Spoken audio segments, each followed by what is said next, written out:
I'm going to share my screen. Give me a thumbs up if you're able to see my screen. All right, give me another thumbs up if you can. My volume is coming through good. All right. So we're going to get started with my presentation tonight.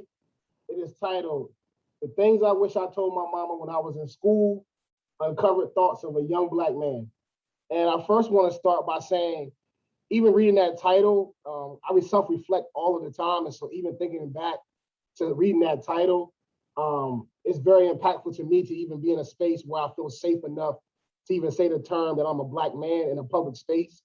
Because for so long as my professional career just was burdened by so many things that were taking place from a systemic standpoint, that even me saying out loud, I'm a Black man in a public space, is something that's refreshing and new to me. And so I'm still trying to get used to, being my own person and really, accepting who I am and being comfortable in these spaces. So thank you all. Thank you to the Urbana community, because this is the first time in my professional and personal career where I really feel like who I am, culturally speaking, is being able to be shown full-fledged without any hesitation, without any pushback, without feeling like I'm going to be ridiculed or somehow judged. And so the Urbana community really has embraced me from day one. And so I just wanted to give that "It's the You Baby" shout out to the Urbana Nation for bringing me here and allowing me to really present who I am.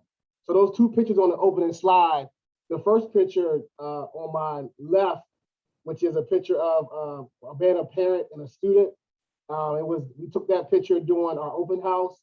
And it's one of the most important pictures to me because it signified to me that signal is the "You Baby," and the hand signal that we're throwing up together is unified with my students and my parents. And that's something that I really wanted to come across. And so that's the first time I've ever did our sign with another student. He and I had connected, and then when I saw him and his father, it was an organic moment, and we just threw up our sign and had the picture. And so when I look at that picture, it always gives me that place of centering, where I know that this is where I'm supposed to be in that moment. The picture to my right is a picture of our soccer team, our marvelous, wonderful, victorious soccer team who had an amazing season. And again, just their embrace of my energy and spirit. They knew how much I cared about them on the field and off the field, throughout the hallways and classes. When I see them, I really want to make sure that my presence is felt across the board. And so their embrace of me on the field and off the field has been tremendous. The community and the families, the soccer parents have embraced me as well. And so I just was so excited to share that moment with them, to let them know that I see them, I hear them, and I feel them, I believe in them. And that's something that I wanted everybody to know. And so those two pictures are opening up my presentation, and I'm proud of the work we've done so far at Urbana.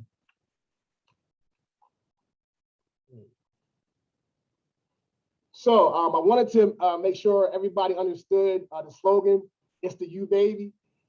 First off, it was organic. The creation process, there really wasn't a creation process. I'm a big energy guy. So whenever I interact with someone, whenever I enter a new space, I get an immediate feel of energy that comes off of students, staff, parents.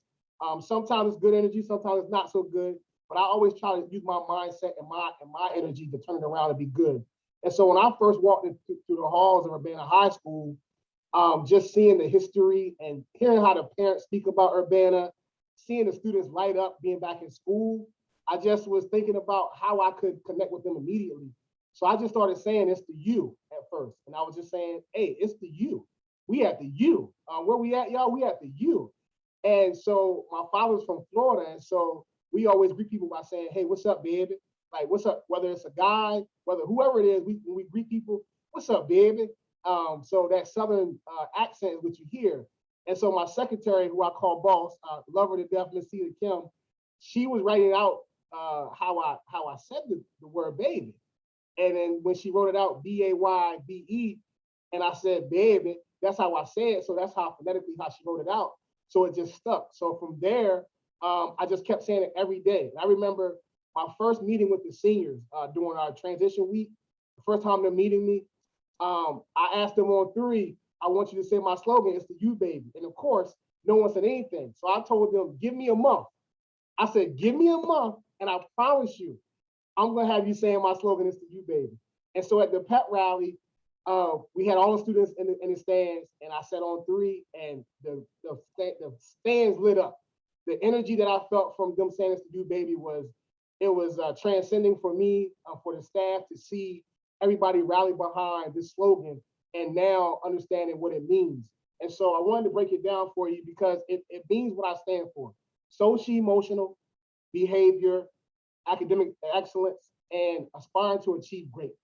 So that's what I stand for as a person, as a man, as a father, as a friend, as a confidant, as a colleague. And so that slogan, when they're saying that, that's what that represents.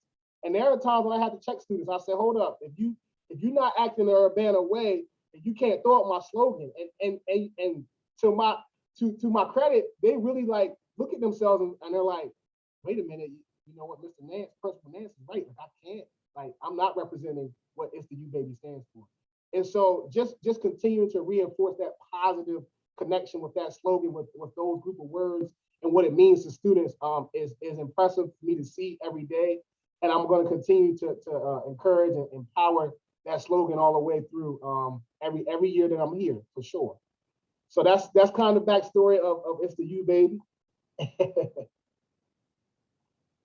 All right, so let's get into my background. So I come from a single family-led household. My father passed away when I was about 2 years old.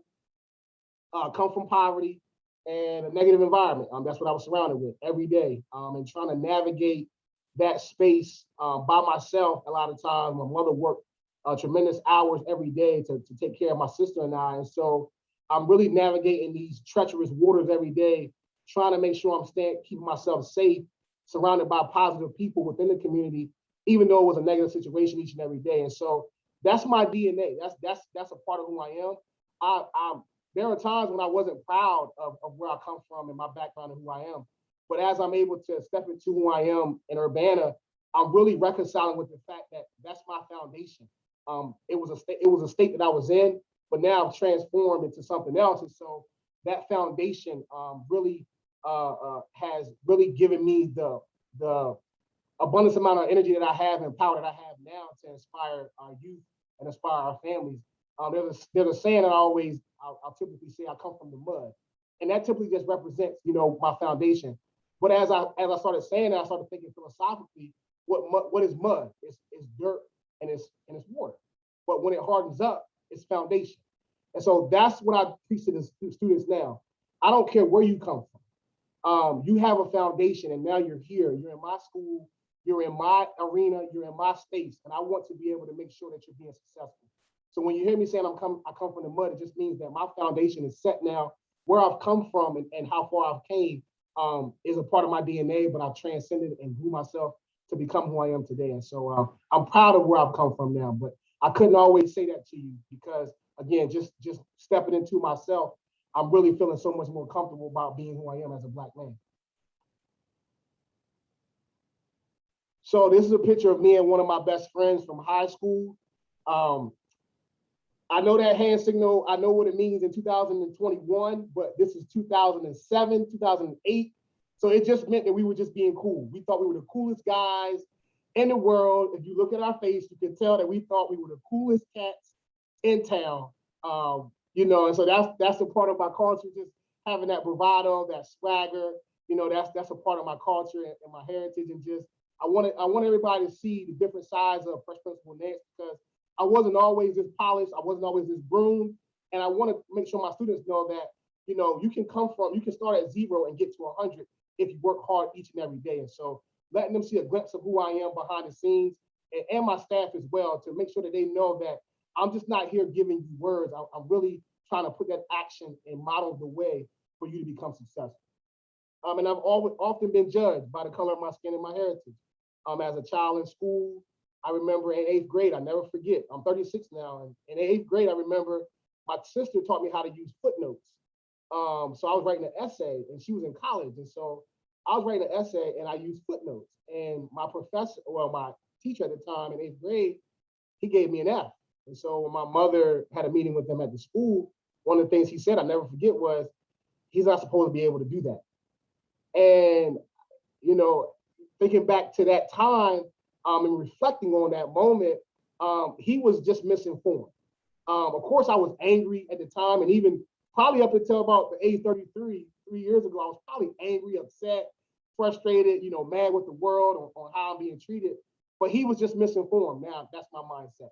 He didn't have enough information. He didn't ask me any questions to acquire my intelligence, or even ask how I learned how to write footnotes. Because I would have told him my sister taught me how to do this on the computer, and so I wanted to use that new skill in my essay. And so him and my mother had an exchange, and they changed my grade. But just thinking back on that moment now, looking at the pictures that I see of myself in this PowerPoint, it's just, again, just inspiring to me, and it's giving me more fuel to my fire to empower our students. And so these are 3 more pictures. The picture on the left is an important picture for students, not for me, because some of my students think they're the coolest guys and people in our building. And so that picture represents that for me. But what they don't see is, at this picture, I was living at home, I was a father, and I really couldn't take care of my kids financially. And so when I tell students that story, they kind of do a double take. I'm like, yes, on the surface, if you're judging the book by its cover, Mr. Nance had it all put together, but it was just an image. It was a facade. And I had to reconcile with that myself. In order to move past that, I had to call myself into account. And that's where my self-reflection started to happen all of the time, because I'm constantly trying to get better at my practice and better at my craft. And so while that picture may be, the thing, we call it drip when we talk about fashion, they may say I'm dripped out in that picture. But if you go behind the scenes, I was struggling to really find out who I am as a man and to raise my children. And so I had to make a conscious decision to get rid of this picture, to put on my hard hat and put my work boots on and get to work 2 and 3 jobs to make sure I'm taking care of my kids. And my kids are the reason why I'm here today. Without my children, I couldn't say that I would be this person that I am today in this chair. My children really helped shape and mold me to become the man that I am today. The middle picture is when I transformed from the left picture. I went back to community college. And so in the slides coming up, but I'll tell you now, I was academically dismissed from 2 colleges before I got back on the right track. So this picture in the middle is me at community college. And I promised my advisor at community college that I was going to be a 4.0 student and that I was going to take over the school. And I did that and went beyond. I became an honor student. I traveled across the East Coast, different states, giving speeches to support community college and be an advocate. But so to see me in the left picture and to see that middle picture, again, it's just giving me continuous energy to let me know that the hard work does pay off if you surround yourself with the right people, put a plan together and work through it, even when you have setbacks. And then obviously the right picture, I can't say it enough. This is the happiest professional I've ever been. If that picture doesn't tell you how happy I am, then nothing will. The Urbana community, the staff, the leaders of the school district have given me the autonomy to really be who I am, have empowered me to become and step out as a young Black man who's a high school principal, who is doing right by all kids. And so that smile on my face, it just exemplifies, what I say and what I believe. This is who I am, and I'm so elated. I'm so thankful, grateful, all the adjectives that mean that I'm happy. That's what that picture means to me. And so this is actually the first time, because we were Googling, I was putting together this presentation up until the last minute. So we were looking for some images of me. And so when I saw this image on the internet, I was like, I don't remember taking that picture, but that just goes to show how happy I am every day. And I tell my staff, I haven't had a worse day yet. I know what's going on. We had something happen today, but I still have not had a worse day yet, because every day I look in the mirror and know that I am who I am at work each day. I know that my leadership skill set and capacity, we will triumph over all of our hurdles. And so I'm just continuing to pour those messages to my staff. And I'm super excited to be here, if you can't tell. So this conversational series is something I've been conceptualizing for the past 6 months. I was thinking about my time in the high school, walking through the halls, and how I felt, the things that I went through that my mother would never know because I never was able to tell her. And so I started thinking about having this concept where I'm actually engaging my mother in a conversation as a 36-year-old man, talking to her as my 15, 14-year-old self. And so the series is titled Things I Wish I Told My Mama. And so that's just directly having that conversation with her as if she's in my office right now saying, Mama, look, In high school and middle school, this is what I was going through, and you would have never would have known. Because in my community as a Black man, you know, talking about your feelings, crying, emotions, and stuff like that, we were taught to hold that in.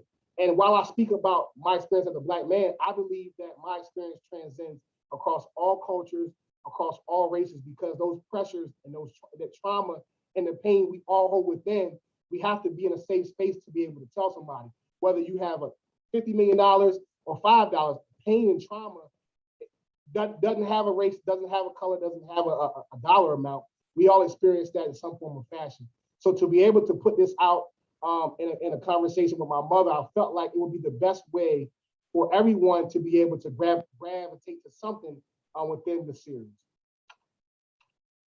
So as I told you, the concept, just the thoughts that I've had as a child, as a 36-year-old man, going back into the school days and thinking about the things I went through. But also, more importantly, as a high school principal, I know I have a platform.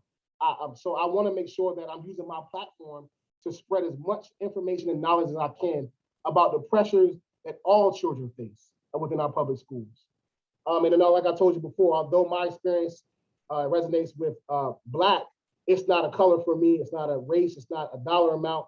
This transcends all of that. And so I put this slide up here because I wanted everybody to see the visual that pain and trauma does not have a race, social, economic status. In some form or fashion, we've all experienced some pain.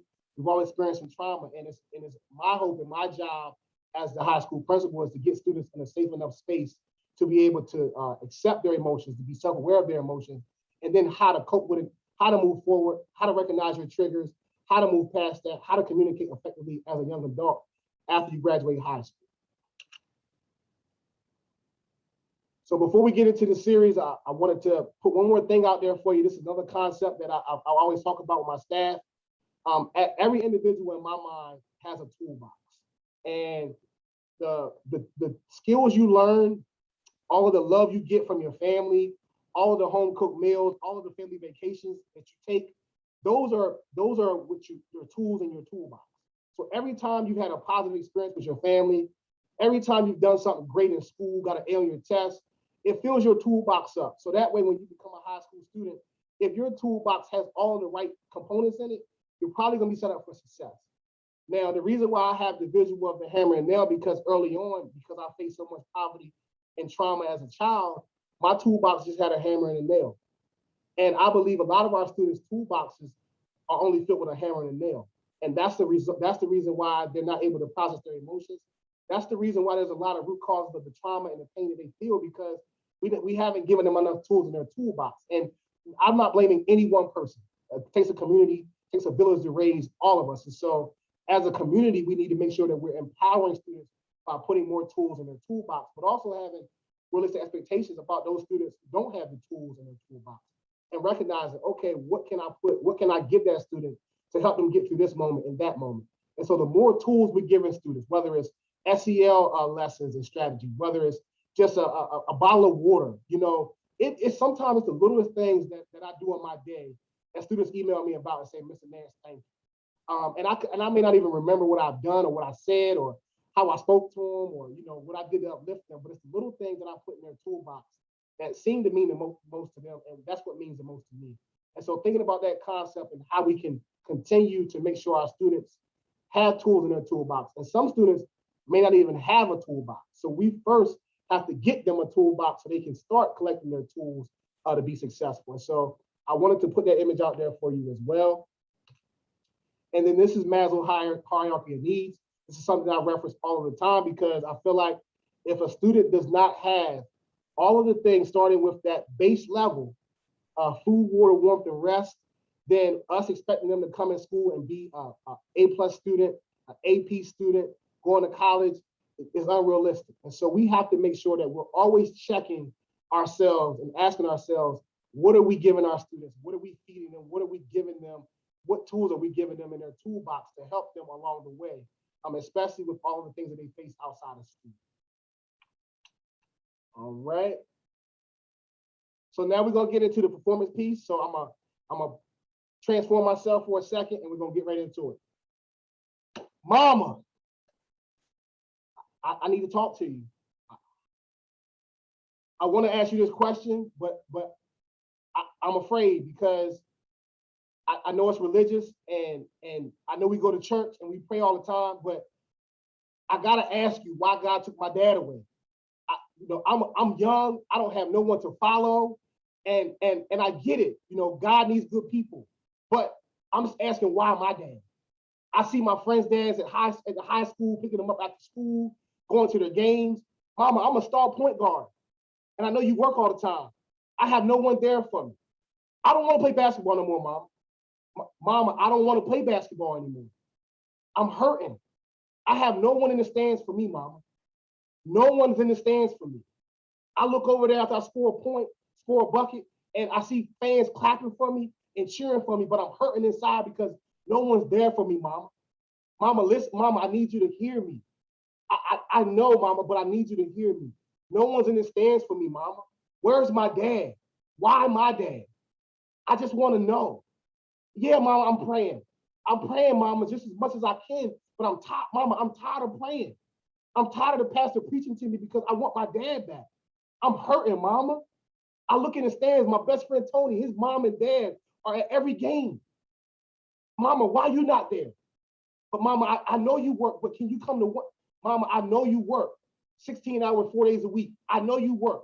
I know you work your butt off us, but can you come to one game? Mama, I'm getting ready to quit basketball.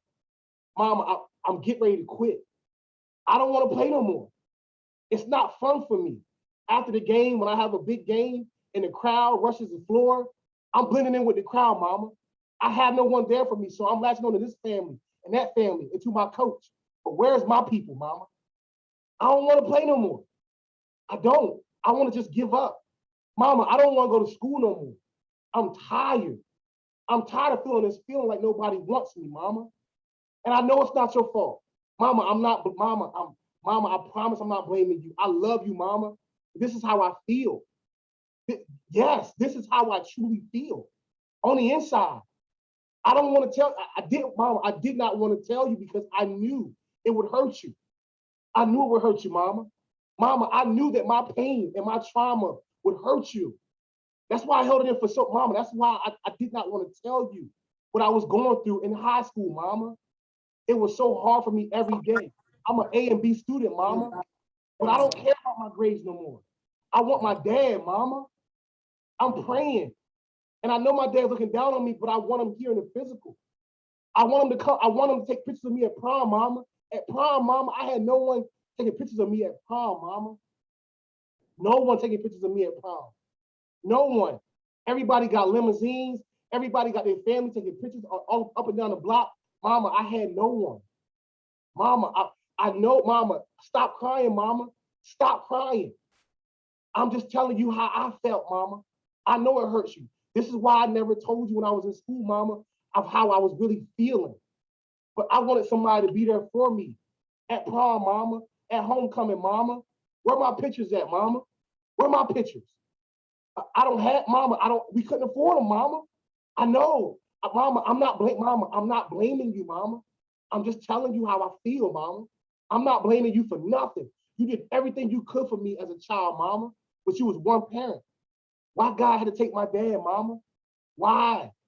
I know I can't ask that question, but I'm gonna ask it, Mama, why?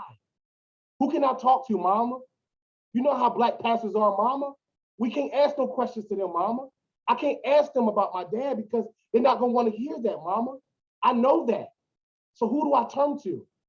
I tried my best, Mama. I tried, but I don't want to play basketball no more, Mama. My senior year, Mama, I'm quitting. I'm going to get a job, Mama. Yes, Arby's, Mama. I'm going to work. I'm not playing basketball, Mama. My mind is made up, Mama. I'm quitting basketball. I'm going to work. We got to make sure we take care of all of our bills and responsibilities. So I'm going to work at Arby's part-time, Mama. Yes, Mama, my grades are okay. I don't care about all A's. I don't care about AP classes. I can make C's in my sleep, Mama. I'm going to work for us, Mama. For you. Mama, pick your head up. I'm doing this for us. I know what you want from me, Mama. I know you want me to be a regular student, but I'm not, Mama. I don't come from that world, Mama. But I have friends who do. And I'm jealous, Mama. Mama, I'm jealous of my own friends. I'm jealous of my best friend and I just got into a fight, Mama. Because I didn't know that I was so angry with him because his dad was there for him and no one's there for me, mama. We got into mama. That's not my best friend no more, mama. We finished. We got into a fight over a basketball game, but I realized it was deeper than that for me, mama. I was angry at him because of what he had and I didn't have, which was a full family, mama. That's what I thought I needed, mama. My dad, I didn't have it. You worked so many hours, you could not be there for me, and you couldn't do what a dad would do, mama. I'm not mama. I promise I'm not mama. I'm not blaming you. Stop, mama. Mama, I love you, mama. I'm not blaming you for anything. I'm telling you how I feel. The pain in me is real, mama. I don't know where to turn. I'm supposed to talk to the social worker, but I don't trust that person. I don't know that person. Mama, you know where we come from. We trust no one. No one, mama. So what am I supposed to do in school? Suck it up? Just hold it all in? But mama, now I'm angry, mama. I don't care about school no more, mama, because I'm angry. My teachers are getting on me because I'm slumping in my grades, but I don't care no more, mama. My senior year, I almost didn't make it, mama. I almost didn't make it. You didn't even know. My GPA was so high, I flunked 2 classes, but I almost didn't make it, mama. You didn't even know that because I didn't care no more, mama. All I wanted to do was work to make sure that I was providing for you and giving you what you need to make sure the bills were paid on time. That's it. Mama, I know, mama, I know what you want from me, mama, but it's about what I see for myself and how I feel. Mama, I can't process all this pain by myself. I need some help, but I don't know how to, mama, I'm not asking nobody for help. Mama, I'm just not gonna do that. I'm not having my friends see me go to the counselor's office. I'm not, mama. They're gonna know something wrong with me and they ain't gonna wanna hang with me no more, mama. I can't have that. I lose my friend group, I don't know what I'm gonna do. So I can't, mama. There's help. I can't take it right now, mama. I'm not ready. Mama, I'm scared, mama. Mama, I'm scared. Yes, mama, I'm afraid. And I'm even afraid to say that I'm afraid in front of you, mama, because I got to show you that I'm strong and resilient every day. So that way, when you work those hours, that you know you're coming home to a strong son and a strong daughter. But I'm afraid, mama. I truly am. And I'm tired, mama. I'm tired of being a Black man, mama. I'm tired. I don't know what I want to be, mama. I'm tired. So I'm not playing basketball anymore, mama. I'm not. I'm finished. I don't want to be an all-A student no more, mama. I don't care about my grades no more. I don't even care about going to college, mama. I'm tired. It's too much. What am I going to do when I get to college? You're not going to be there. I'm going to have no one. No one sending me off with a car full of stuff.